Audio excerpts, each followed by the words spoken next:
वापर करून आपण मेटल्सना एक्स्ट्रॅक्ट करतो त्यांच्या ओर्स मधनं. म्हणजेच जमिनीच्या खाणीमधनं आपल्याकडे खूप सारे धातू, अधातू आणि त्यांचं मिश्रण असं एकत्र आपल्याकडे आलेलं असतं. त्यातनं धातूला काढणं म्हणजे एक्स्ट्रॅक्ट करणं, ह्याला आपण म्हणतो मेटलर्जी. एकच मिनिट.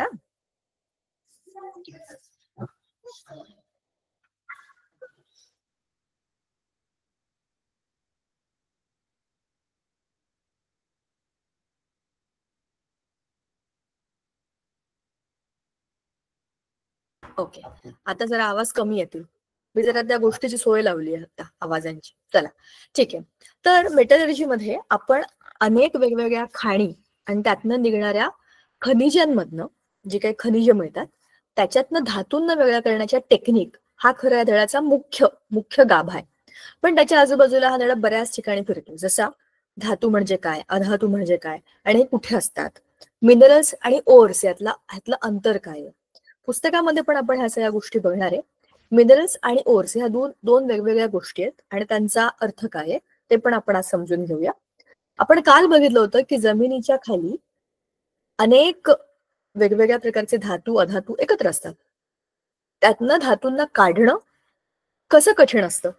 तर पृथ्वीच्या गाभ्यामध्ये जिकडनं तो ज्वालारस येतो, बरोबर ना, ज्वालामुखीचा उद्रेक होतो आणि त्याच्यातनं बाहेर येणारा सगळा जो लावा असतो त्याच्यामधनं या सगळ्या धातूंचे किंवा अनेक प्रकारच्या अधातूंचे सुद्धा एकत्र सरमिसळ झालेली अशी काही लिक्विड खीर असते की नाही, तशी तशी सगळी बाहेर पडते. आणि मग त्यातनं आपल्याला जेव्हा ते थंड होते तेव्हा त्याचे खडक बनतात आणि ते खडक बारीक होऊन तोडून किंवा ते नैसर्गिक पद्धतीने त्याचं क्षरण होऊन म्हणजे काय, इरोजन, नॅचरल इरोजन, हवेमुळे, पाण्यामुळे किंवा परिस्थितीमुळे, दाबामुळे, हवामानातील दाबामुळे ते तुटतात आणि ते विघटित होतात. मोठ्या खडकांचे छोटे दगड होतात, दगडांपासून ते बारीक बारीक तुकडे त्याचे तयार होतात आणि त्याच्यातनंही आपण त्यांना धातूंना वेगळं करून काढू शकतो. अशा पद्धतीने अर्थ फॉर्मेशन आणि मिनरल ह्याचं आपण काल कनेक्शन काय ते ऑलरेडी काल बघितलेलं होतं. आता क्लासिफिकेशन ऑफ एलिमेंट्स जे आपण काल सुरू केलं होतं की मूलद्रव्य. आपल्या आजूबाजूला निसर्गामध्ये सगळेच्या सगळे पदार्थ मूलद्रव्यांपासून बनलेले असतात. आपण याची सुरुवात 8वीतच केली होती. मूलद्रव्य म्हणजे मूळ द्रव्य, ज्याच्यापासून सगळं जग निर्माण झाले. तर ही मूलद्रव्य 3 प्रकारची असतात. एकतर ते असतात धातू किंवा अधातू किंवा धातू सदृश.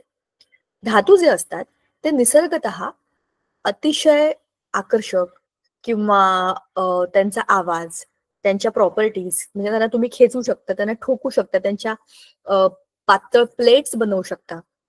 रुदरफोर्डचा गोल्ड फॉइलचा एक्सपेरिमेंट लक्षात आहे ना तुम्हाला? एकदम पातळ पत्रा, ते पण प्युअर सोन्याचा, त्याने प्रयोगाकरता घेतला होता. कारण की तुम्ही सोन्याला एवढ्या बारीक पातळ पत्र्यामध्ये कन्वर्ट करू शकता, कारण की तो धातू आहे. अशा अनेक प्रकारच्या धातूंना आपण वेगवेगळ्या प्रॉपर्टीजमुळे चांगले वापरतो, ओळखतो. आपल्या दैनंदिन आयुष्यामध्ये आपल्या कित्येक गोष्टी धातूच्या असतात. धातू विज्ञानातला हिरोच धातू आहे. पण त्याच्यावर आपण बाकीच्या गोष्टी पुन्हा जरा समजून घेणार आहोत. दुसरे असतात अधातू. आपल्या पिरियॉडिक टेबलमध्ये, आपल्या आवर्त सारणीमध्ये आपण हे खूप डिटेलमध्ये बघितलेलं आहे. धातू कुठे असतात, अधातू कुठे असतात, धातू सदृश्य कुठे असतात, मध्येच ते 7 असतात ते. मग त्यांच्या प्रॉपर्टीज कशा परस्पर भिन्न असतात, ह्यांचे आकार, त्यांचे आकार, ह्यांची इलेक्ट्रोनेगेटिव्हिटी, त्यांची इलेक्ट्रोपॉझिटिव्हिटी, ह्या दोनही गोष्टी. वरून खाली जाताना धातूंचे आकार कसे कसे वाढत जातात, बरोबर ना. पहिल्या आवर्तामध्ये सगळ्यात छोटे आणि 7व्या आवर्तामध्ये सगळ्यात मोठे धातू आहेत, कारण की त्यांच्यामध्ये शेल्स म्हणजे काय आपण म्हणतो त्याला, कक्षा वाढत जातात आणि त्यांची आकारमानात वाढ होत जाते. म्हणजेच काय, धातूंच्या, अधातूंच्या आणि धातू सदृशांच्या जागा कुठे आहेत पिरियॉडिक टेबलमध्ये आपल्याला माहिती आहे. निसर्गामध्ये 118 मूलद्रव्य आणि त्या मूलद्रव्यांचं आपण 3 भागांमध्ये विभाजन केलंय: धातू, अधातू आणि मधले धातू सदृश. बरोबर. जे धातूंचे गुणधर्म आहेत त्यांच्या एक्झॅक्टली उलटे गुणधर्म अधातूंचे, आणि अधातू आणि धातू यांच्या अदले मधले जे असतात त्याचं धातू सदृश. हे तुम्हाला मी मागे सुद्धा सांगितलंय, लक्षात ठेवायला सोपं आहे. धातू म्हणजे कुठल्याही पिक्चर मधले हिरो मटेरियल असतात, अधातू म्हणजे कुठल्याही पिक्चर मधले विलन मटेरियल असतात, आणि जे साईड ऍक्टर असतात ना, जे कधी इकडे असतात कधी तिकडे असतात, ते कोण असतात, सगळे धातू सदृश. धातूंसारखे आहेत का? नाही. ते अधातूंसारखे आहेत का? नाही, ते आदले मधलेच आहेत. तर अशा पद्धतीने आपण ह्या सगळ्या मूलद्रव्यांचा अभ्यास करू शकतो आणि त्यांच्या गुणधर्मांना समजून घेऊ शकतो, लक्षात ठेवू शकतो. आता चित्रामध्येच बघा ना, धातू दिलेले आहेत आणि बाजूला अधातू दिलेले आहेत. ह्यातल्या धातूंची जी चमक आहे ना, ही चमक धातूंच्या चमकेसारखी नाहीये. काळ्या काळ्या रंगाचे चमकिले, पण ते सिलिकॉन तर अधातू नाहीये, हा तर मेटलॉइड आहे, म्हणजे धातू सदृश आहे. Antimony, sulphur. सल्फर हा अधातू आहे, बघा कसा आहे, अमॉर्फस आहे. त्याला त्याचं असं काही स्ट्रक्चर नाहीये, क्रिस्टल नाहीये, म्हणजे स्फटिक रूपात नाहीये, तो असं पावडर सारखा, चुऱ्यासारखा असा. पण ह्याच्या एक्झॅक्टली उलट असतात धातू. त्यांना स्वतःची रचना असते, ते कडक असतात, त्याचे ठिसूळ असतात, चांगले स्ट्रॉंग असतात, आणि म्हणून तर तुम्ही त्यांच्यातनं बऱ्याचशा गोष्टी बनवू शकता. आपल्या घरामध्ये ज्या सळ्या आपण वापरतो त्या लोखंडाच्या असतात, जे गेट असतं ते लोखंडाचं असतं, जी भांडी आपण वापरतो स्वयंपाकाला, लोखंडाची भांडी सगळ्यात उत्तम. पण त्याच्याबरोबर बऱ्याच घरांमध्ये अल्युमिनियमची भांडी वापरतात, लवकर गरम होतात, अन्न लवकर शिजतं. भल्या ते तब्येतीकरता अजिबात चांगलं नाहीये आणि ते वापरूही नाही, पण ते वापरतात कारण तो धातू आहे. म्हणजेच तांब, पितळ, अल्युमिनियम, लोखंड, सोनं, चांदी हे आपल्या रेग्युलर वापरातले धातू आहेत, बरोबर. हे धातू एवढे वेगळे असतात कारण की त्यांच्यामध्ये असलेल्या इलेक्ट्रॉन्सची संख्या. मेटल्समध्ये म्हणजे धातूंमध्ये मोकळे इलेक्ट्रॉन असतात, ते इलेक्ट्रॉन देऊन टाकतात आणि खुश राहतात, आणि म्हणून त्यांचे पॉझिटिव्ह आयन म्हणजेच कॅटायन म्हणतात. मग याचे एक्झॅक्टली उलटे असतात नॉन मेटल्स, म्हणजेच अधातू. अधातूंना इलेक्ट्रॉन्सची कमी असते. मेटल्सकडनं धातू ते घेतात, मेटल्सकडनं ते अधातू इलेक्ट्रॉन्स घेतात आणि काय करतात, आयनिक बॉन्ड तयार करतात, बरोबर. ते परस्पर भिन्न आकर्षण बलामुळे अधिक आणि वजा असे ऋणप्रभार धनप्रभारी दोन आयन एकमेकांच्या जवळ आले की परस्पर भिन्न opposite ions because of electrostatic force of attraction एकमेकांना चिकटतात आणि एक बॉन्ड बनवतात. त्याला आपण आयनिक बॉन्ड म्हणतो, म्हणजेच त्याला आयनिक संयुगे असं म्हणतो आपण, आयनिक कंपाऊंड. ठीक आहे.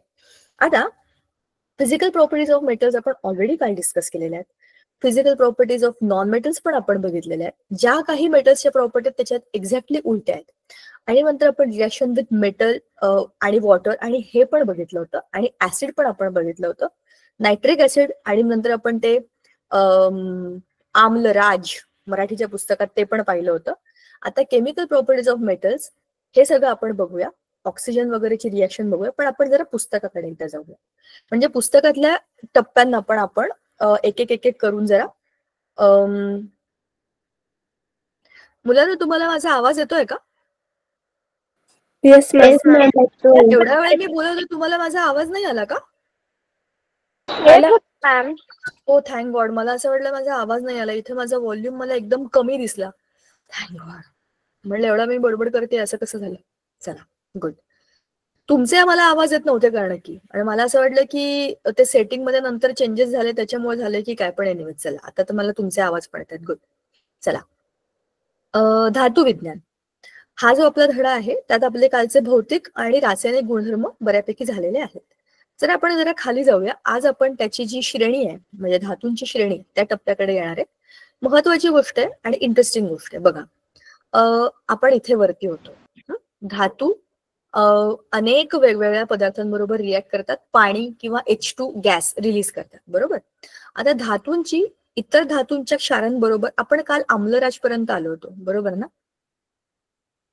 येस मॅम, ते आपण पाहिलं होतं. येस, त्याला जरा मी हे आपण पाहिलं होतं की दोन स्ट्रॉंग ऍसिडला 3:1 प्रमाणामध्ये 3 HCl तर 1 HNO3 असं एकत्र केलं की जे बनतं डेंजरस एक भयंकर लिक्विड बनतं.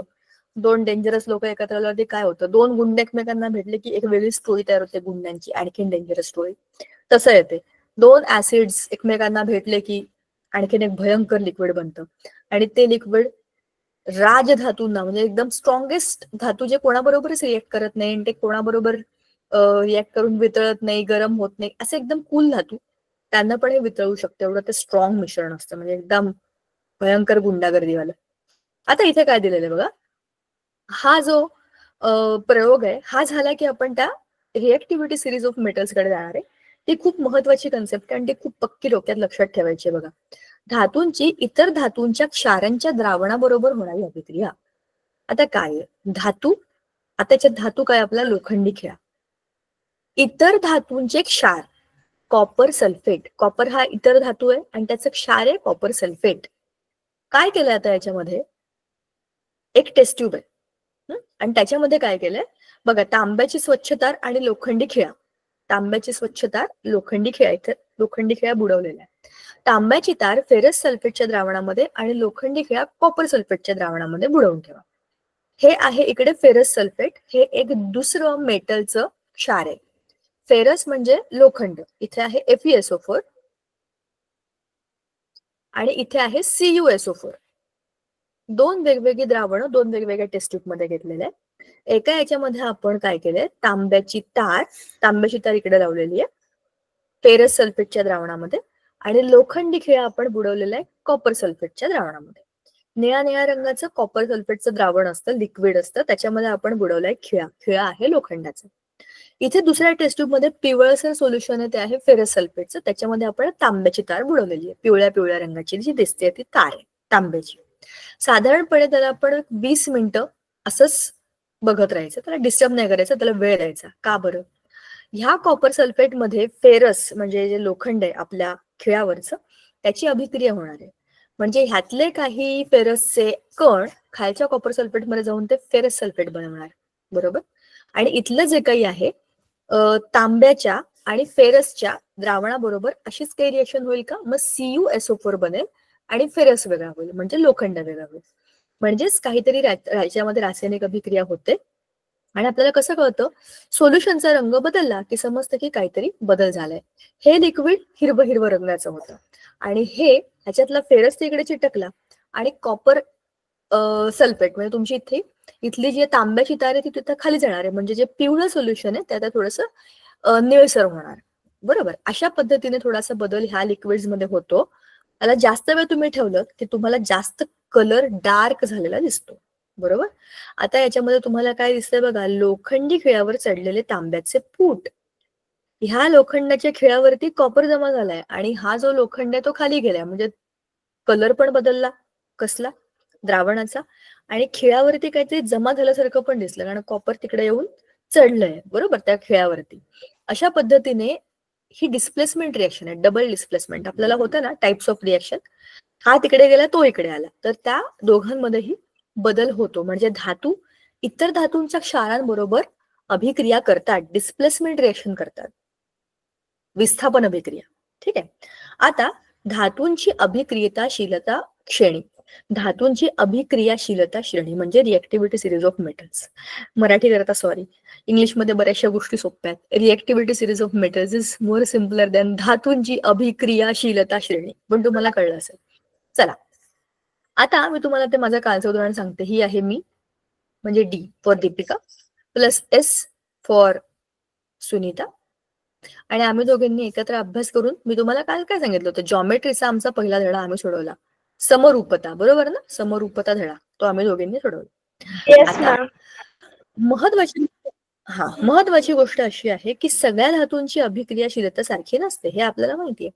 माझी बुद्धी आणि तिची बुद्धी ह्या वेगवेगळ्या गोष्टी आहेत. मी कोणत्या विषयाबद्दल किती रिएक्टिव्ह आहे, ती कोणत्या विषयाबद्दल किती रिएक्टिव्ह आहे, ह्या पूर्णपणे वेगळ्या गोष्टी आहेत, बरोबर ना. म्हणजेच प्रत्येक धातू वेगळा असतो. प्रत्येक माणूस जसा वेगळा असतो तसा प्रत्येक धातू वेगळा असतो, प्रत्येक मूलद्रव्य वेगळं आहे, बरोबर की नाही. तर प्रत्येक धातूची वेगळ्या वेगळ्या रिएक्टंट्स बरोबर रिएक्ट करण्याची कॅपॅसिटी वेगळी असते. काही धातू कॉमनली 118 मधले जे काही एवढा पूर्ण S ब्लॉक, मग D ब्लॉक, खालचा P ब्लॉक, F ब्लॉक मध्ये तर 30 आहेत, खाली तर 30 आहेत, इकडे आहेत हे 7 आणि 7 14, 30 अधिक 14. आणि D ब्लॉक मधले सगळे किती आहेत? 10, 20, 30, 40, जवळपास एक 40.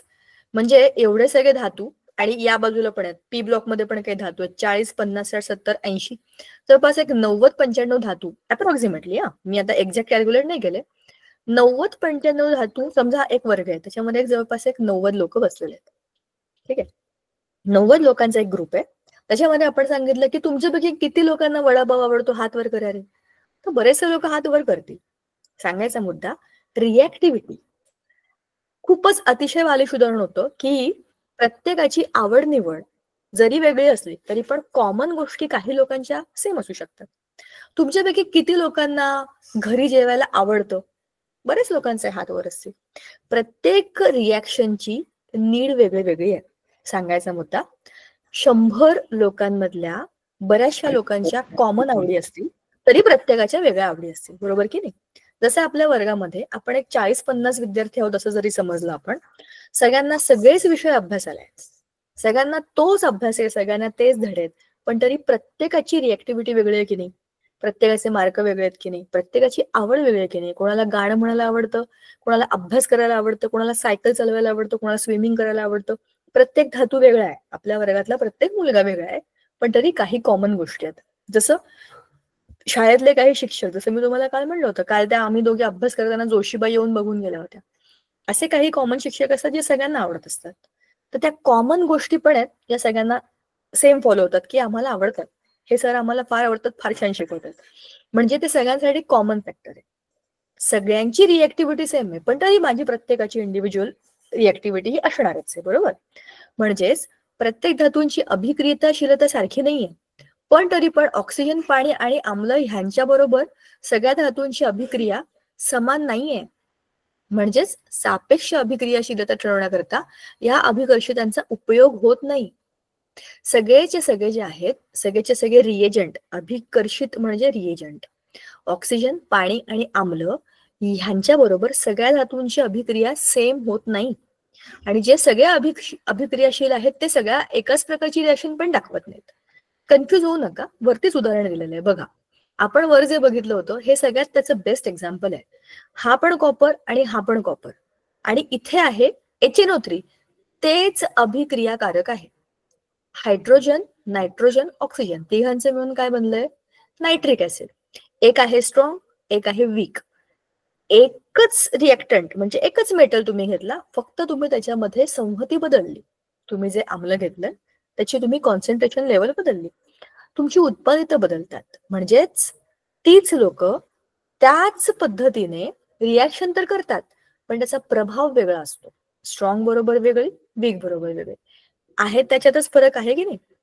त्याच दोन अभिक्रियाकारकांच्या फक्त कॉन्सन्ट्रेशनमुळे किती फरक पडला ते कळलं. म्हणजेच सगळे धातू सारखी अभिक्रिया करत नाहीत, सगळे अभिक्रिया सगळेचे सगळे धातू त्याच अभिक्रियाकारकांबरोबर तशाच अभिक्रिया करतात असंही नाही. म्हणून आपल्याला काय बघायचंय की कोणता धातू किती रिॲक्टिव्ह आहे. थोडक्यात हे करायची गरज काय? जसं बेस्ट एक्झाम्पल आपल्या वर्गाचे, आपल्या वर्गात 50 मुलं, कोणता मुलगा कशात चांगला आहे? आपल्या शाळेमध्ये ह्याचा एक चांगला अभ्यास असतो, आपल्या शिक्षकांना खूप चांगलं माहिती असतं. 50 मुलांमधली ही मुलं, शाळेमध्ये खो खोची स्पर्धा आहे, खो खोच्या मुलांनी जा रे, आपोआप ती मुलं उठून जातात. म्हणजे ती मुलं त्या रिॲक्शन मध्ये बेस्ट आहेत. चला शाळेमध्ये कार्यक्रम आहे, रांगोळी काढण्यासाठी तुम्ही जा, रांगोळी काढणाऱ्या मुलींचा ग्रुप ठरलेला असतो, त्या अभिक्रिया करतात ते लोक बेस्ट असतात. खो खो खेळणाऱ्या मुलांना रांगोळी करता आपण पाठवलं तर ती अभिक्रिया होईल का? मला सांगा बरं जरा. No ma'am. ते तिकडे जाऊन काय माहिती काय करून होतील. आता रांगोळी खेळणाऱ्या मुलींना खो खोला पाठवलं, खेळतील का त्या? तिथे जाऊन रांगोळी काढत बसतील त्या, कारण की त्यांची अभिक्रियाशीलता त्या गोष्टीमध्ये आहे आणि ह्यांची अभिक्रियाशीलता ह्या गोष्टीमध्ये आहे. पण मग हे आपण कसं ठरवायचं? प्रत्येकाची आवड निवड वेगळी आहे. मग तुम्ही हे कसं ठरवणार की कोण जास्त रिॲक्टिव्ह आहे, कोण कमी रिॲक्टिव्ह आहे? मग याच्याकरता आपले जे शास्त्रज्ञ होते, जे केमिस्ट होते स्पेशली, त्यांनी काय केलं, जे काही जास्त क्रियाशील असे धातू आहेत त्या सगळ्यांच्या अनेक धातू क्षारांबरोबर अभिक्रिया केल्या, विस्थापन अभिक्रिया केल्या, अनेक वेगवेगळे अभ्यास केले आणि त्याच्यातनं एक श्रेणी बनवली. श्रेणीचा अर्थ आहे की स्केल, जशी आपली पीएच स्केल आहे 0 to 14, बरोबर? या बाजूला सगळे ऍसिड, या बाजूला सगळे बेस. ही खूप महत्वाची श्रेणी आहे, चांगले लक्षात ठेवायची पक्की. बघा आता आपल्याला इथे दिलंय potassium, sodium, lithium, calcium, magnesium, aluminium, जस्त, लोह, कथिल, शिसे, तांबे, पारा, चांदी आणि सगळ्यात खाली आहे सोने.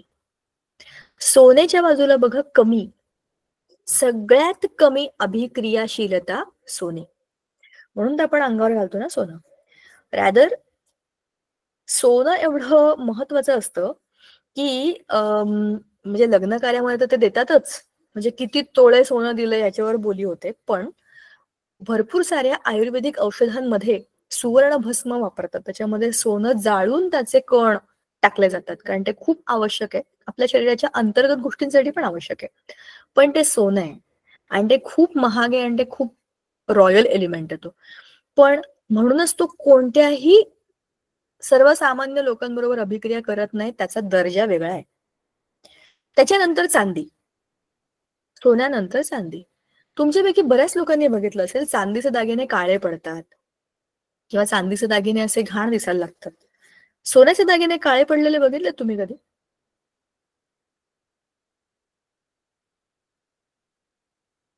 हॅलो, आहात ना? मॅम तुम्ही काय विचारलं? मी असं विचारलं, तुमच्यापैकी किती लोकांनी चांदीचे दागिने काळे पडलेले बघितलेत पण सोन्याचे दागिने पण काळे पडलेले बघितलेत? मॅम मी चांदीचे दागिने काळे पडलेले बघितलेत पण सोन्याचे नाही पाहिलेत. गुड. अजून कोणी आहे का असं ज्याने बघितलं की नाही नाही आमच्याकडे तर सोनं पण काळं पडतं? आहे का कोणी असं? येस मॅम, पडतं.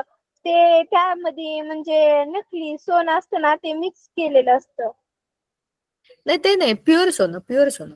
आता समजा मी प्युअर सोन्याची चेन घातली गळ्यामध्ये किंवा हातात कडं घातलं प्युअर सोन्याचं, तर ते काळं पडतं का? नो मॅम, नाही पडत. मॅम 4-5 वर्षापासून माझ्या कानात सोन्याच्या रिंगा आहेत पण त्या अजून काळ्या पडलेल्या नाहीयेत. आणि कोणाच्या तरी पडल्यात आणि कोणाच्या तरी नाही पडल्यात.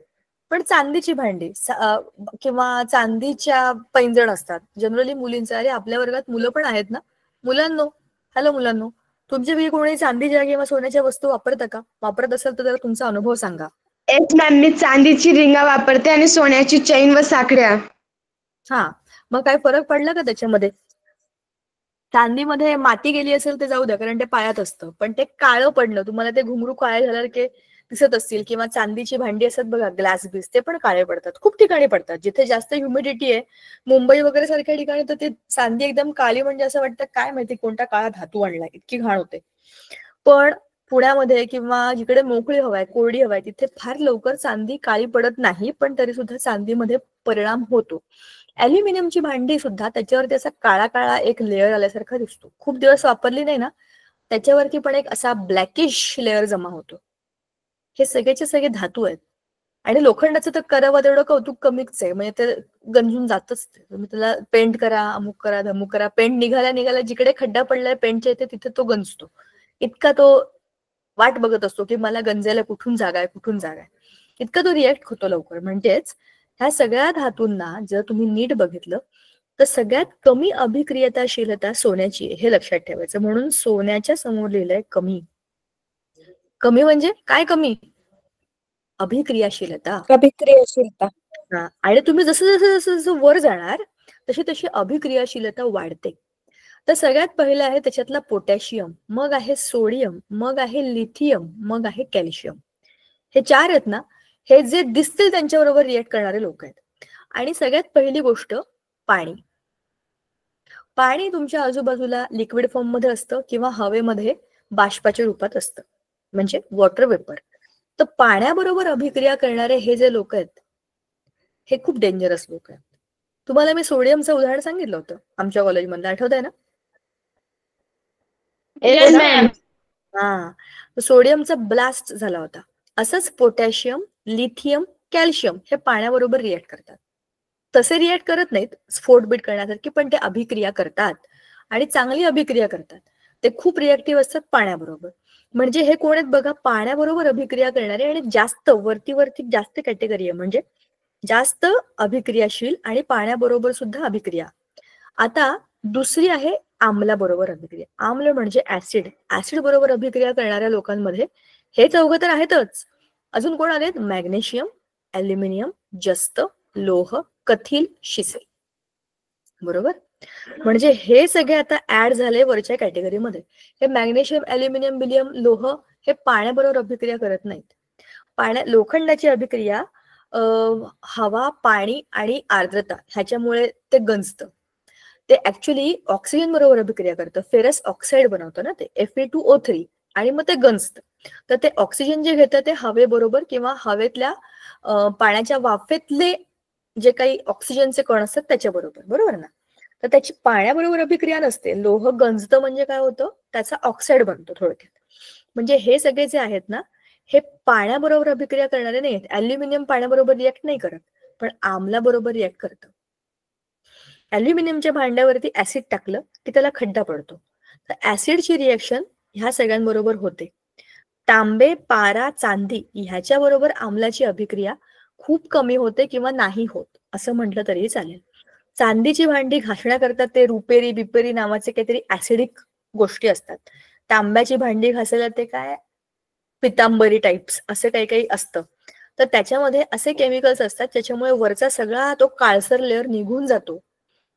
तुम्हाला माहितीये का ते सोनं किंवा चांदी क्लीन करतात ना, खूप जुने दागिने असतात बघा, त्याला ते पाण्याने क्लीन करतात, एक पाणी असं सोनारांकडे, त्याच्यामध्ये पण असेच केमिकल्स असतात, ऍसिडिक केमिकल्स असतात, त्याच्यामध्ये सगळं निघून जातं त्याच्यावरचा कचरा, बरोबर.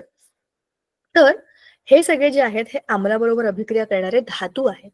आता खाली जे आहेत हे तिसरी कॅटेगरी, हे जे आहेत हे तांबे, पारा आणि चांदी हे ऑक्सिजन बरोबर अभिक्रिया करणार आहेत. म्हणजे तांबे, पारा आणि चांदी हे वरच्या लोकांसारखे पाणी आणि आम्लाबरोबर अभिक्रिया करत नाहीत. ते फक्त आणि फक्त ऑक्सिजन बरोबर अभिक्रिया करतात. म्हणून तर तांब्याचा ऑक्साईड काळ्या काळ्या रंगाचा, चांदीचा ऑक्साईड काळ्या काळ्या रंगाचा, HgO हा पण ऑक्साईड बनवतो. म्हणजेच ह्यांची अभिक्रिया फक्त ऑक्सिजन बरोबर होते आणि सोन्याची अभिक्रिया खूप कमी होते. म्हणजेच काय, जसं आपण वरून खाली खाली जाऊ अभिक्रियाशीलता कमी होत जाईल. आणि 4 गट बनवलेले आहेत, पाण्याबरोबर, आम्लाबरोबर, ऑक्सिजन बरोबर आणि शेवटी आहे सगळ्यात कमी, जो की आहे आपलं सोनं. 4 बाण आहेत, लक्षात ठेवायचं. आता तुम्ही ह्याला तुमच्या पद्धतीने लक्षात ठेवा.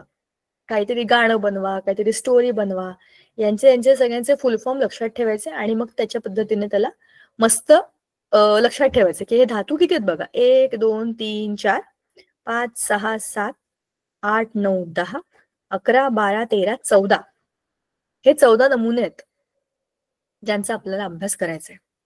वरच्या बाजूला खूप रिएक्टिव्ह, खालच्या बाजूला अतिशय कमी रिएक्ट करणारे. खालचा आपल्याला माहितीये, वरचा आपल्याला माहितीये. हे 4 तर इझिली लक्षात राहतील, पोटॅशियम, सोडियम, लिथियम, कॅल्शियम. हे 3 पण राहतील, तांबे, पारा, चांदी आणि सोने. आणि फक्त ह्या मधल्यांना तुम्हाला काही तरी करून लक्षात ठेवायचंय, बरोबर की नाही. आता हेच आपण जे आता बोललो ना, तेच आपल्या पुस्तकामध्ये पण सांगितलंय, जास्त अभिक्रियाशील, मध्यम अभिक्रियाशील आणि कमी अभिक्रियाशील. तर जास्त अभिक्रियाशील मध्ये कोण आहेत, हे मध्यम अभिक्रियाशील आणि हे कमी अभिक्रियाशील, बरोबर ना. हे कमी का, फक्त हे ऑक्सिजन बरोबर अभिक्रिया करतात, बाकी कोणाबरोबर करत नाही. हे ह्या 2 गोष्टींबरोबर येतात म्हणून मध्यम आहेत, आणि हे सगळ्यांबरोबरच करतात म्हणून ते जास्त अभिक्रियाशील आहेत, बरोबर. आता खाली आपल्याला ह्याच्यामध्ये आणखी दिले धातूंची अधातूंबरोबर होणारी अभिक्रिया. बरं, राजवायू म्हणजेच कोणते आपले noble gases, helium, neon, argon, हे अधातू रासायनिक अभिक्रियेमध्ये भाग घेत नाही. ते अधातूंच्या ग्रुपमध्ये असतात, बरोबर ना. 18वा जो ग्रुप आहे तो अधातूंच्या गटात आहे की नाही, पी ब्लॉक मध्ये आहे. तर पी ब्लॉक मध्ये सगळे अधातू आहेत शेवटी, आणि त्याचा शेवटच आपला 18 ग्रुपने होतो. तर ते 18 ग्रुपवाले सगळेचे सगळे जे आहेत आपले राजवायू, ते अधातू कुठल्याही रासायनिक अभिक्रियेमध्ये भाग घेत नाहीत. कारण की त्यांचं अष्टक किंवा त्यांचं द्विक हे पूर्ण झालेलं असतं. त्याच्यामुळे त्यांना भांड्याची गरज काय, त्यांना सगळं मिळालंय, स्टेबल सुखी आयुष्य त्यांचं, बरोबर. म्हणून त्याचं कारण तेच दिलेलं आहे की त्यांना असं काही ड्रायव्हिंग फोर्सच नाही, प्रेरक शक्तीच नाही. बघा, एखादी गोष्ट मिळण्याची धडपड आपण का करतो, काहीतरी कारण असतं. स्कॉलरशिपची परीक्षा म्हणून मी अभ्यास करणार कारण मला स्कॉलरशिप मिळेल, प्रेरक शक्ती येते, ड्रायव्हिंग फोर्स, की मला जर स्कॉलरशिप मिळाली तर मला भरपूर गोष्टी करता येतील माझ्या अभ्यासासाठी. तर त्या उद्देशाने मी अभ्यास करणार आहे, बरोबर ना. तसंच 10वीची परीक्षा आहे आणि मला खूप चांगला अभ्यास करायचा आहे कारण की मला चांगल्या कॉलेजला ऍडमिशन घ्यायचंय. त्या ड्रायव्हिंग फोर्ससाठी मी आता प्रेरक शक्ती मला जे मिळाली त्याने अभ्यास करणार, म्हणजे रिॲक्शन करणार. पण मला माहितीये की काय मला करायचंच नाही, जाऊ दे, मी माझा बिझनेस करणार आहे आईबाबांचा, काय फरक पडत नाही, पास झालं काय नापास झालं काय, कोणाच्या आयुष्यात काय, असे असतात ना लोक, खूप वर्गामध्ये पण असतात. काय 10वीची परीक्षा, त्याचं काय एवढं कौतुक करायचंय, आली तशी गेली, आला तसा गेला पेपर, गोरा आला होता काळा करून दिला, काय माहिती काय, मला समजलं पण नाही मी काय लिहिलं. असे पण खूप लोक असतात, त्यांच्या आयुष्यामध्ये ती प्रेरक शक्तीच नसते. त्यांच्या आयुष्यामध्ये काही दुसऱ्या गोष्टी असतात जे त्यांना माहिती असतात, आणि काही लोकांच्या आयुष्यात तर काहीच नसतं. टाइमपास करणं, मोबाईलवर बघणं आणि वेळ वाया घालवणं. जोपर्यंत आयुष्य सुखी चाललंय काही चिंताच नाही. जेव्हा घरातले हकलून देतात, जा आता स्वतःच काहीतरी कर, तेव्हा आठवतं, ओ शिट, मी तर शाळेत पण अभ्यास केला नव्हता, मला कोणतं स्किल पण नाहीये माझ्याकडे, तर मी काय करू? असे जे भटकणारे असतात लोक, त्यांचं काही होऊ शकत नाही. ते आयन्स असतात, बरोबर ना? काढून टाकलं त्यांना घरातनं. काहीतरी चार्ज आहे त्यांच्यावरती आता टेन्शनचा. पण जे की अदरवाईज असतात, राजवायू, त्यांना ही प्रेरक शक्ती नाहीये, कारण त्यांचं सगळं भरलंय. त्यांचं पोट भरलंय, डोकं भरलंय, घर भरलंय, धान्य, कोठार बिठार, बँका सगळं भरलंय, पार्किंग पण भरली, एवढ्या गाड्या आहेत त्यांच्याकडे. तर अष्टक पूर्ण झालंय, आणखीन काय पाहिजे आयुष्यामध्ये? सब मिल गया उनको. आणि त्यांनी त्याच्याकरता भांडण पण नाही केलं, ते जन्मताच श्रीमंत म्हणून जन्माला आलेत. त्याच्यामुळे त्यांना गरजच नाहीये, म्हणून ते रासायनिक दृष्ट्या निष्क्रिय असतात. आता आपण हे का बघतोय? आपण धातूंची अधातून बरोबर होणारी अभिक्रिया बघतोय. त्यातनं कोण सुटलं? अधातूंच्या गटातले राजवायू सुटले. मग उरले कोण? हॅलोजन, त्याच्या अलीकडचे आणि त्याच्या अलीकडचे, बरोबर? मग आता धातू आणि अधातूची अभिक्रिया बघा.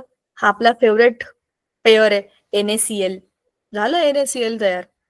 म्हणजेच काय झालं? हे आपण खूप आधी पण 1000 वेळा ही गोष्ट डिस्कस केलेली आहे. सोडियम त्याचा एक इलेक्ट्रॉन देऊन टाकतो, क्लोरीन त्याचा एक इलेक्ट्रॉन घेऊन टाकतो सोडियमचा, आणि ते दोघं परस्पर भिन्न, परस्पर आकर्षण बलामुळे एकत्रित येतात आणि आयनिक संयुग बनवतात. मी तुम्हाला आता लेक्चरच्या सुरुवातीला पण हेच सांगितलं, बरोबर की नाही? अशाच पद्धतीने दुसरेही धातू आणि दुसरेही अधातू एकमेकांबरोबर रासायनिक संयुग बनवतात, आयनिक संयुग. आता अधातूंचे रासायनिक गुणधर्म आपण बघूया. वरती आपण धातूंचे बघितले की ते कोणाबरोबर? ते आम्लाबरोबर रिएक्शन करतात, ते पाण्याबरोबर रिएक्शन करतात, बरोबर ऑक्साइड्स बनवतात, H2 हा गॅस रिलीज करतात. तर अधातूंच्या रासायनिक अभिक्रिया पण आपल्याला माहिती असायला पाहिजे. का? तुम्ही जेव्हा उत्खननामधनं काहीतरी शोधून काढाल, त्याच्यामध्ये धातूंबरोबर अधातू पण असतील ना, तुम्हाला माहिती असायला पाहिजे कोण कोणाबरोबर कशी रिएक्शन करतं. म्हणूनच अधातूंच्या अभिक्रिया सुद्धा आपल्या पुस्तकामध्ये दिलेल्या आहेत. तशा काही फार कठीण नाहीये, सोप्याच आहेत. बघा, अधातूंची ऑक्सिजन बनवणारी अभिक्रिया काय? कार्बन आणि ऑक्सिजन काय बनतो? Carbon dioxide. कार्बन आणि ऑक्सिजन काय बनतो? Carbon monoxide. तसंच सल्फर आणि ऑक्सिजन SO2 म्हणजे सल्फर डायऑक्साईड. म्हणजेच काय? हे सगळे अधातू ऑक्सिजन बरोबर अनेक प्रकारचे ऑक्साईड बनवतात, बरोबर? आणि हे आम्लधर्मी ऑक्साईड असतात. का बरं? आम्ल म्हणजे त्याच्यामध्ये निगेटिव्हिटी जास्त असते, निगेटिव्ह चार्ज हा जास्त पॉवरफुल असतो. मग आता कार्बन आणि ऑक्सिजन मधला जास्त डांबरट कोण आहे? ऑक्सिजन. ऑक्सिजन निगेटिव्हली चार्ज, म्हणून तो CO2 मधला तो आम्लधर्मी. आता याच्यामध्ये कार्बन आणि ऑक्सिजन दोघं समान समान आहेत की नाही? ह्याचा हा आगाऊ, तोही आगाऊ, पण समप्रमाणात आगाऊ, मग ते उदासीन झाले. ह्याच्यामध्ये पण पुन्हा बघा, 1 सल्फर आणि 2 ऑक्सिजन, तर डांबरट लोक वाढले की आम्लधर्मी वाढलं ना. म्हणजेच ऑक्साईड जे असतात त्याचे अधातू बरोबरचे, ते आम्लधर्मी किंवा उदासीन असे असू शकतात. बरं, याच्यामध्ये एक गोष्ट आहे, अपूर्ण ज्वलन. तुम्हाला ह्या गोष्टी तुम्ही प्रदूषणाच्या धड्यामध्ये पण बघितल्या असतील. इंधनांचं ज्वलन, आपल्या वाहनांमध्ये जे काही आपण पेट्रोल डिझेल टाकतो, त्याचं जेव्हा ज्वलन होतं, त्याच्यातनं कार्बन डायऑक्साईड हा वायू बाहेर पडतो. हा वायू जो आहे तो असाही प्रदूषकच आहे, पण त्याचं अपूर्ण ज्वलन होऊन कार्बन मोनॉक्साईड बनतो, तो जास्तच डेंजरस आहे. हे आपण ऑलरेडी ऐकलंय. तीच अभिक्रिया इथे बघा, त्याच कार्बनची अपूर्ण ज्वलन झालंय, त्याचं पूर्णपणे तो जळला नाहीये, म्हणून त्याच्याबरोबर 2 कार्बन बरोबर 2 ऑक्सिजन म्हणजे कार्बन मोनॉक्साईड बनलाय. रिएक्शन बॅलन्स्ड आहे. पण इथे कंडिशन काय दिलेली आहे? अपूर्ण ज्वलन, जे की आपल्या इंधनामध्ये सुद्धा होतं. पण आजकाल काही टेन्शन नाहीये. आजकाल आपण ग्रीन व्हेकल्स कडे जातोय, इलेक्ट्रिक व्हेकल्स आहेत, बरोबर? आता हायड्रोजनवर चालणाऱ्या गाड्या वगैरे पण येणार आहेत. मला तर अशी माझी खूप इच्छा आहे, हे सगळं जाऊ द्यावं आणि आपण असं काहीतरी भन्नाट शोधून, मुलांना ऐका, तुम्ही 10वी नंतर कोणतरी काहीतरी प्लीज रिसर्च करा. आणि हे जे आपण विमानातनं बसून एवढे महाग तिकीट काढून जातो ना, असं एखादं डिव्हाइस बनवा ना, की ते पाठीला लावलं की आपणच उडत चालले जाऊ. किती चांगलं होईल, किती सोपं होईल, पैसे वाचतील, वेळ वाचेल, दुसऱ्या कोणाबरोबर अवलंबून राहायची गरज नाही. विमान पूर्ण उडेपर्यंत मला थांबून राहायला लागतं. तर मला आता यायचंय तुमच्याकडे, तुमच्या शाळेत मला यायचं, काही कार्यक्रम आहे, तर माझ्या पाठीला मी ते एक माझं गॅजेट लावेन आणि उडत उडत येईन ना तिकडे, मी किती लवकर येईल. असं का नाही बनवू शकत आपण? माझ्या डोक्यामध्ये असा विचार आला. तुम्हाला काय वाटतंय, असं होऊ शकतं का? मॅम, सायंटिस्टने शोध लावला तर होऊ शकतं. मग तुम्ही कोण आहात? सायन्सचा अभ्यास कशाला करता तुम्ही? तुम्ही सगळे ऑलरेडी छोटे सायंटिस्ट आहातच की. विचार करून बघा. आणि का नाही, म्हणजे कोणतरी जेव्हा पहिल्यांदा असा विचार केला असेल की आकाशामध्ये जसे पक्षी उडतात तसे आपणही उडलो, तर किती मजा येईल. त्याचाच विचार करून तर विमान आलं की नाही. मग मी तर म्हणते पक्ष्यांचं इंडिव्हिज्युअल पक्ष्यांचा विचार करून आपण उडत जाऊ ना एकटे. वाय नॉट, करू शकतो की आपण. सायंटिस्ट काय, तुम्हीच करून बघा हे प्रयोग. जर आपण सूर्यापर्यंत जाऊ शकतो अभ्यास करण्यासाठी, तर आपण पृथ्वीवरती उडून जायला काय, काही करू शकतो आपण. आता तुम्हाला माहिती आहे ना, ड्रायव्हरलेस कार येत आहेत. काय भारी टेक्नॉलॉजी आहे. अशी टेक्नॉलॉजी असेल तर मला उडायला खूप आवडेल. फक्त मला चिलखत बिलखत घालून जावं लागेल, जेणेकरून पडलं बिडलं तर यू नेव्हर नो. पण असा मला असं वाटतं की आपण खूप चांगला पॉझिटिव्ह विचार आपल्या फ्युचर बद्दल केला पाहिजे. पुण्यामध्ये तर खूप साऱ्या इलेक्ट्रिक बसेस आहेत, एसी बसेस. तुमच्याकडे आहेत का? मॅम आमच्याकडे फक्त इलेक्ट्रिक स्कूटी आहे. पुणे युनिव्हर्सिटी नाही, पुणे जिल्ह्यामध्ये खूप साऱ्या ठिकाणी ज्या बसेस आहेत, म्हणजे मोठे मोठे बस स्टॉप आहेत ना इथले, तिथे सगळं इलेक्ट्रिक चार्जिंग आहे. म्हणजे तिथे इलेक्ट्रिक चार्जिंग होते बसेसची, आणि एसी बसेस असतात आणि त्या इकडे तिकडे फिरत असतात. जशा पूर्वीच्या बसेस पण आहेत, पेट्रोल डिझेलवर चालणाऱ्या बसेस पण आहेत, त्या काही काही रूटवर जातात. आमच्या इकडे येणारी जी बस आहे ती जुनी छोटी बेबी बस आहे, ती अशी छोटीशी बस, छोट्या गल्लीत जाणारी. पण ती बस अजून ई व्हेकल नाही झालीये. पण ज्या मोठ्या बसेस आहेत लॉंग रूटच्या, गोल गोल फिरणाऱ्या, लांब लांबच्या मोठ्या जर्नीवाल्या, त्या सगळ्या बसेस आता एसी बसेस आहेत. आणि खूप साऱ्या वाहनांना, म्हणजे पुण्यातलं ट्रॅफिक आता जर आपण बघितलं ना, तर खूप साऱ्या स्कूटी, बाईक आणि कार, या आता ई बाईक, ई कार दिसतात आपल्याला. पूर्वी सीएनजी वाल्या लोकांची लाईन होती, आता ई कारकडे लोकांचा कल वळलाय. कारण की पेट्रोल डिझेल पेक्षा ह्या स्वस्त असतात. म्हणजे सुरुवातीला एकदाच विकत घ्यायचा खर्च आहे, खूप महाग आहेत त्या, 1-1.5 लाखाच्या आसपास आहेत. पण साधी वेगो पण आता 1 लाखाच्या आसपास आहे, साधी स्कूटी. म्हणजे जी स्कूटी आधी 60-70 हजारापर्यंत होती, ती आता ऑलरेडी 1 लाखाच्या किंवा त्याच्या पुढे चालली आहे. त्यात आणखीन पैसे टाकून एकदाच इलेक्ट्रिक व्हेकल घेतलं की कमीत कमी पेट्रोल डिझेलचा खर्च तरी वाचतो ना. चार्जिंग केली की नेली आपली गाडी, जसा फोन चार्ज करतो आपण तसं. तर त्या हिशोबाने ती खूप चांगली टेक्नॉलॉजी डेव्हलप झाली. आणखीन त्याच्यामध्ये बेस्ट गोष्टी येत राहतील. एकदा अशा गोष्टी आल्या ना की त्याच्यामध्ये इम्प्रोव्हायझेशन होत राहतं. आता आलेल्या व्हेकल्स मध्ये काय कमी आहे, काय त्रुटी आहे, त्याच्यावरती काम होऊन आता बेस्ट व्हेकल्स येतील. त्यामुळे तुमच्या फ्युचरमध्ये असं झालं समजा, पाठवा. अटेंडन्स लिंक मी नाही पाठवत. संगीता मॅम अटेंडन्स लिंक भेजिये. तुम्हाला येते का पण अटेंडन्स लिंक अशी? Yes ma'am. ठीक आहे, बरं नो चला. मॅम. नाही ना, मला दिसली नाहीये भरपूर दिवस झाले. अटेंडन्स लिंकच येत नाही. हा मग ठीक आहे ना, काही टेन्शन नाहीये. तुम्ही रेकॉर्ड होता की ऑलरेडी, तुमचं रेकॉर्डिंग मध्ये नाव येतंय तिथे. Yes ma'am. कधी कोणाला शंका आली तर बघू शकतात की. Yes ma'am. मग काय, हा आपलं हे झालं बरं का, ऑक्सिजन. आता अधातूंची पाण्याबरोबर होणारी अभिक्रिया. क्लोरीन हा अधातू आहे, तो तर हॅलोजन आहे, आणि तो पाण्याबरोबर रिएक्ट काय करतो, HOCl नावाचं एक हायड्रो ऑक्सिजन क्लोरीन असा एक कंपाऊंड बनवतो. पण अदरवाईज अधातू पाण्याबरोबर अभिक्रिया करत नाही, हा अपवाद आहे. अपवाद म्हणून मी याला स्टार करते. जनरली अधातू पाण्याबरोबर रिॲक्ट करत नाही. आपल्या आजूबाजूला हवेमध्ये कार्बन डायऑक्साईड आहे, कार्बन मोनॉक्साईड आहे, सल्फर डायऑक्साईड आहे, बरोबर. आणि जेव्हा पाऊस पडतो, पाऊस, तुम्हाला ऍसिड रेन माहिती आहे ना, ऍसिड रेन, तर त्याच्यामध्ये तो SO2 SO3 हे जे गॅस आहेत, NO2, बरोबर, हे त्या पाण्याबरोबर एकत्र येऊन खाली येतात आणि ऍसिड रेन म्हणतं. म्हणजे नुसतेच जे अधातू आहेत ते पाण्याबरोबर अशी उगाच अभिक्रिया करत नाहीत, ते ऑलरेडी ऑक्साईड फॉर्म मध्ये असतात आणि मग पाण्याबरोबर मिक्स होऊन खाली येतात. पण नुसतेच अधातू पाण्याबरोबर अभिक्रिया करत नाहीत सहसा. आता अधातूंची विरल आम्लाबरोबर होणारी अभिक्रिया. अधातू विरल आम्ल म्हणजे डायल्यूट ऍसिड. क्लोरीन आणि डायल्यूट ऍसिड घेतलं आपण HBr, हायड्रोब्रोमिक ऍसिड, त्याची अभिक्रिया डिस्प्लेसमेंट, क्लोरीन ब्रोमिनची जागा घेईल, HCl बनवेल आणि Br2 गॅस रिलीज होईल. Displacement, simple displacement. या दोघांमधला, क्लोरीन आणि ब्रोमिन मधला जास्त रिएक्टिव्ह क्लोरीन आहे. आणि आता समजा आपण इथे HCl घेतलं इथे, आणि इथे F2 घेतला म्हणजे फ्लोरीन गॅस, आणि इथे HCl घेतलं, हायड्रोक्लोरिक ऍसिड घेतलं, तर काय होईल, सेम HF बनेल आणि क्लोरीन गॅस लिबरेट होईल. म्हणजे हा फ्लोरीन त्याची जागा घेईल, कारण की ते ऍक्टिव्ह असतात. ठीक आहे. पण बाकीचे अधातू, सामान्यतः अधातू विरल आम्लाबरोबर अभिक्रिया करत नाही. आपण हॅलोजनचा हा बघा इथे पण अपवाद हॅलोजन हे जे बघतोय ना, हॅलोजन हा अतिशय रिएक्टिव्ह ग्रुप आहे, कारण तो 7वा ग्रुप आहे. त्यांना एकाच इलेक्ट्रॉनची गरज आहे आयुष्यामध्ये स्थैर्य मिळवायला. मग त्याच्यासाठी ते वाटेल त्याच्याशी भांडून कुंडून एक इलेक्ट्रॉन घेतात. ते एकदम डेंजरस डेडली लोक असतात. म्हणून ते जो दिसेल त्याच्यावर शक्यतो अभिक्रिया करतातच.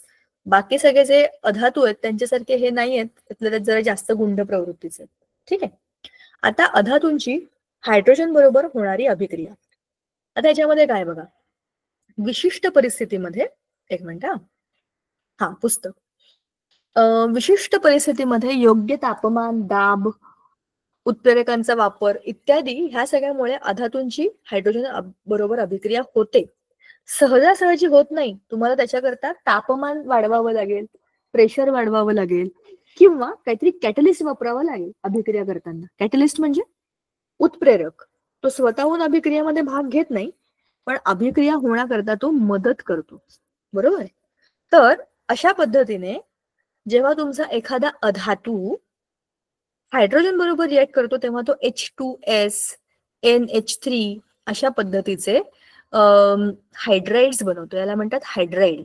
ठीक आहे ना, धातूंची हायड्रोजन बरोबरची अभिक्रिया. आता ह्याच्या पुढे आपल्या पुस्तकामध्ये पुन्हा तीच कन्सेप्ट आहे, आयनिक संयुगे, जी आपण बोलून बोलून कंटाळलोय आता. बघा, आयनिक संयोगांमध्ये धन आयन, ऋण आयन हे असतात आणि ते परस्पर भिन्न आकर्षण बलामुळे, विद्युत स्थितिक आकर्षण बलामुळे एकमेकांना अट्रॅक्ट करतात आणि म्हणूनच ते विद्युत दृष्ट्या उदासीन असतात. बरोबर. कारण प्लस मायनस एकत्र येऊन ते बॅलन्स करतात ना, 0 होतात. पण आता पुढचा महत्वाचा टप्पा, आयनिक संयुगे ही स्फटिक रूप असतात, क्रिस्टलाइन. त्याच्या पदार्थांचे सर्व कणांचे पृष्ठभाग विशिष्ट आकाराचे गुळगुळीत चकचकीत असतात. उदाहरणार्थ आपलं मीठ, NaClचं क्रिस्टल. तुमच्याकडे पाऊस पडतोय का? No miss. येस हो मॅम. मॅम. बर. जिकडे पाऊस पडत नाहीये तिथे हा प्रयोग लवकर होईल आणि जिथे पाऊस पडतोय त्याला थोडा वेळ लागेल. हा प्रयोग तुम्ही करायचा, सोपा प्रयोग आहे. थोडंसं पाणी घ्यायचं, शक्यतो प्लॅस्टिकचा ग्लास किंवा ट्रान्सपरंट काहीतरी भांड असं घ्या आणि त्याच्यामध्ये थोडंसं पाणी घ्या. हा प्रयोग तुम्ही स्टीलच्या ग्लासमध्ये सुद्धा करू शकता. स्टीलच्या ग्लासमध्ये पाणी घ्यायचं, तर थोडंसं मीठ घालायचं. पाणी किती घ्यायचं? 20-30 ml पाणी घ्यायचं. कसं मोजाल पाणी? 20-30 ml पाणी कसं मोजाल तुम्ही?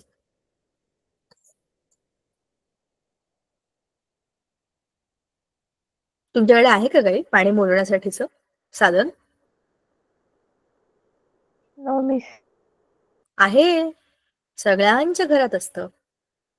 खोकल्याचं औषध घेतलंय तुम्ही? आजारी पडलाय या पावसाळ्यामध्ये? Yes ma'am.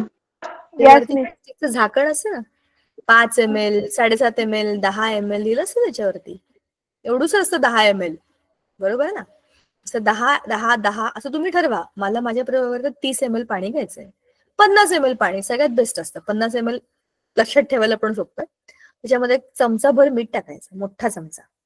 चांगलं ढवळायचं. ते पाण्यातलं सगळं मीठ गायब व्हायला पाहिजे. गायब व्हायला पाहिजे म्हणजे विरघळायला पाहिजे आतमध्ये. मग ते पूर्ण तुमचं ट्रान्सपरंट सोल्युशन बनेल. आरपार सगळं दिसेल तुम्हाला खायचा ग्लास. पुन्हा चमचाभर टाकायचं, ढवळायचं. पुन्हा ते पूर्णपणे विरघळवायचं. आणखीन 1 चमचा टाकायचं. असं करत राहायचं जोपर्यंत तुमचं पाणी आणखीन मीठ घेणार नाही. मग ते पाणी तुम्ही गरम करायला ठेवायचं. किंवा या प्रयोगामध्ये तुम्ही आधीच गरमच पाणी घ्या, उकळलेलं पाणी घ्या आणि हा प्रयोग करा. बेस्ट होईल तुमचं काम. तुम्हाला भांड गरम करायची गरजच नाही. गरम पाणी, उकळतं पाणी घ्या आणि जिथे तुमच्या साध्या पाण्याचे 3 चमचे होतील ना, त्या गरम पाण्याचे आणखीन 2 चमचे आरामात वाढतील. म्हणजे तुमच्या त्या गरम पाण्यामध्ये आता तुमची अशी कंडिशन आली आहे की आता तुम्ही 4-5 चमचे टाकले, पूर्ण विरघळले आणि आता टाकलेलं मीठ विरघळतच नाही. तरी त्याला थोडासा आणखीन वेळ घालून विरघळवण्याचा प्रयत्न करा. तुम्हाला काही काही कण दिसतात त्याच्यामध्ये की आता ह्याचा अगदी इथपर्यंत आलंय, आता हे याच्यामध्ये विरघळू शकत नाही. पाण्याच्या अगदी घशापर्यंत आलेलं आहे ते मीठ. बरोबर ना? म्हणजे आता तुमचं सोल्युशन तयार आहे. आता तुम्हाला काय करायचं? ठेवून द्यायचं. प्यायचं बियचं नाही, काही करायचं नाही. खूप स्ट्रॉंग असं ते मिठाचं पाणी तयार झालेलं आहे, ते एका बाजूला ठेवायचं. ज्यांच्याकडे पाऊस नाहीये त्यांनी उन्हात ठेवा, तुमचा प्रयोग लवकर होईल. ज्यांच्याकडे पाऊस आहे त्यांनी पंख्याखाली ठेवा. आता तुम्हाला काय करायचंय, ते सगळं पाणी बाष्पीभवनाने, इव्हॅपोरेशनने गायब होण्याची वाट बघायची. ते जितक्या लवकर जाईल तितकं चांगलं.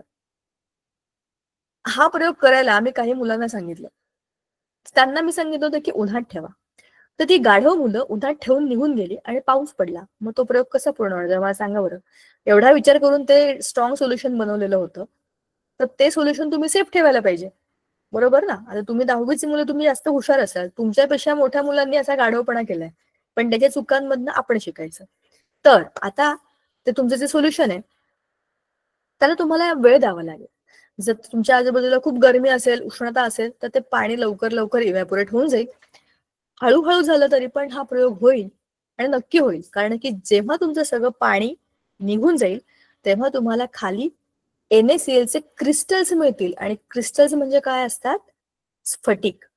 आणखीन चांगले स्फटिक बघायचे असतील त्याच्याकरता एक छान सोपा उपाय आहे. छोटी पेन्सिल असते ना आपली, दोन्ही बाजूने आपण तिला शार्प करतो, अशी वाकडी तिकडी छोटीशी बेबी पेन्सिल, त्या पेन्सिलवरती एखादा दोरा, वडापाव खातो तुम्ही लोक, वडापावचं पार्सल मिळतं बघा, असं जाड दोरा असतो तो, किंवा त्या वटपौर्णिमेला सगळ्यांच्या आयांच्या घरामध्ये असेल तो असा जाड दोरा जरासा, तो जाड दोरा त्याला गुंडाळायचा मध्यभागी आणि ती पेन्सिल आपल्या ग्लासवर ठेवून द्यायची. काय व्हायला पाहिजे, तो जो दोरा आहे त्याचं एक टोक आपल्या पाण्यामध्ये बुडलं पाहिजे. स्ट्रॉंग सोल्युशन आहे. असं केल्याने काय होतं की हळूहळू ते जे कण असतात ना त्या दोऱ्यावरती यायला लागतात. त्याला म्हणतात सीडिंग. एकदा एक क्रिस्टल बनलं की बाकी सगळे त्याला चिटकून चिटकून चिटकून फास्ट बनतात. कुठेतरी ते सुरू होतं, एक तर ते तुमच्या त्या ग्लासच्या टोकावर ते सुरू होईल, किंवा इथे सुरू होईल, किंवा 3-4 ठिकाणी सुरू होईल आणि सगळ्या बाजूने क्रिस्टल्स बनतील.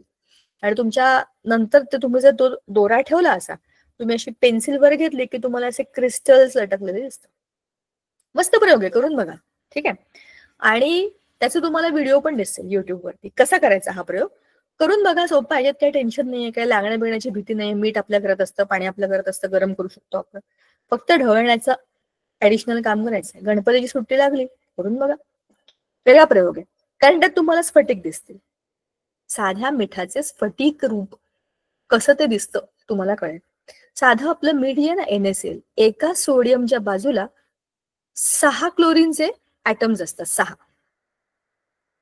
अशा प्रत्येक क्लोरीनच्या बाजूला 6 सोडियम असतात.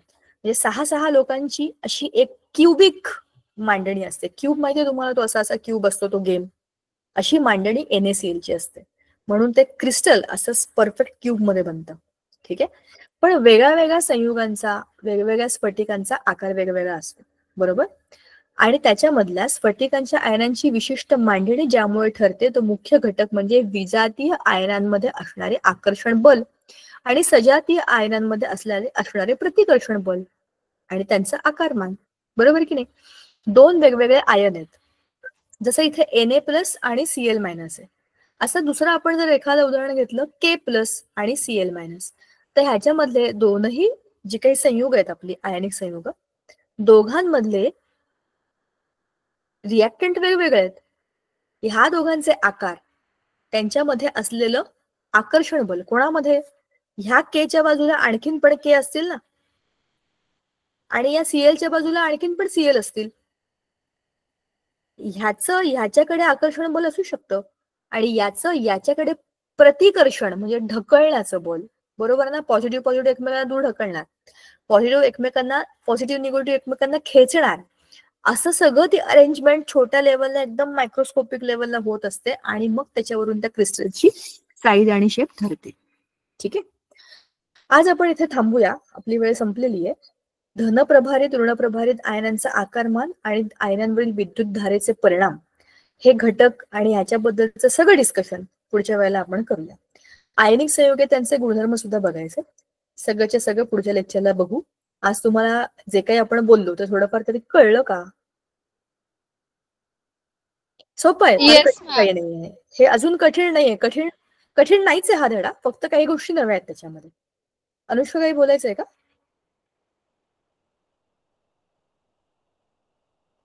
ठीक आहे, चला भेटूया पुढच्या वेळेला. Thank you Sangeeta ma'am. Yes ma'am. Bye. Good night. Bye. Best of luck. Thank you Deepika ma'am. Bye बच्चों, आपकी अगली क्लास 8:30 होगी. जल्दी से आप लोग फ्रेश होके आ जाना. ठीक है. Okay ma'am.